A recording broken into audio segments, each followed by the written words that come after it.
Hi everyone, welcome to the 5th blog of Tawang series. যোৱা ভিডিঅ'টোত আপোনালোকে দেখা পালে জাছৱানগড় মেমৰিয়েল, টাৱাং ৱাৰ মেমৰিয়েল, নুৰানাং ৱাটাৰফল আৰু টাৱাঙৰ অকোৱা-পকোৱা পাহাৰীয়া পথ। আৰু আজিৰ এই ভিডিঅ'টোত টাৱাঙৰ আন স্থানসমূহৰ সৈতে আপোনাক চিনাকি কৰাই দিম। আৰু এতিয়া যাওঁ বলক ভাৰতৰ সৰ্ববৃহৎ মনেষ্ট্ৰী টাৱাং মনেষ্ট্ৰীৰ নৈসৰ্গিক পৰিৱেশৰ সাক্ষী হ'বলৈ।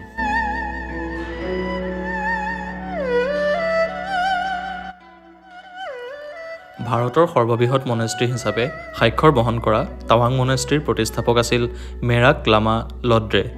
সাগৰ পৃষ্ঠৰ পৰা প্ৰায় 10,000 ফিট উচ্চতাত এটা পৰ্বতৰ টিলাত অৱস্থিত এই মনেষ্ট্ৰীটো প্ৰায় 1680 চনত স্থাপন কৰা।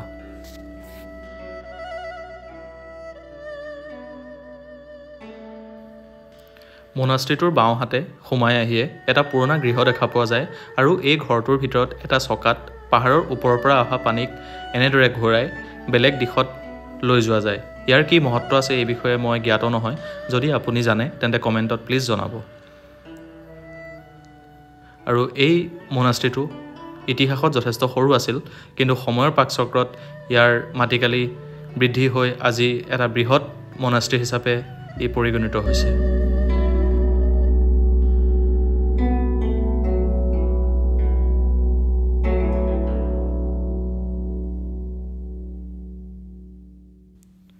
মনেষ্ট্ৰীটোৰ ভিতৰলৈ যিমানেই আগবঢ়া যায় এক গভীৰ ঐশ্বৰিক শক্তিৰ অনুভৱ কৰা যায়।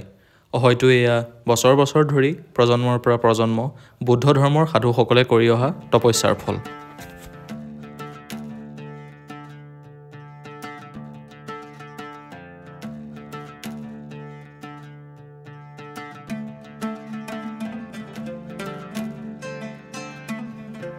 ভিতৰত সোমাই আহিলে ভগৱান বুদ্ধৰ এক বিশাল মূৰ্তিয়ে আপোনাক স্বাগতম জনাব। বুদ্ধৰ এই শান্ত গহীন মূৰ্তিভাগৰ আগত মূৰ দুৱাই আপুনিও ভগৱান বিষ্ণুৰ এই অৱতাৰক প্ৰাৰ্থনা কৰিব পাৰিব।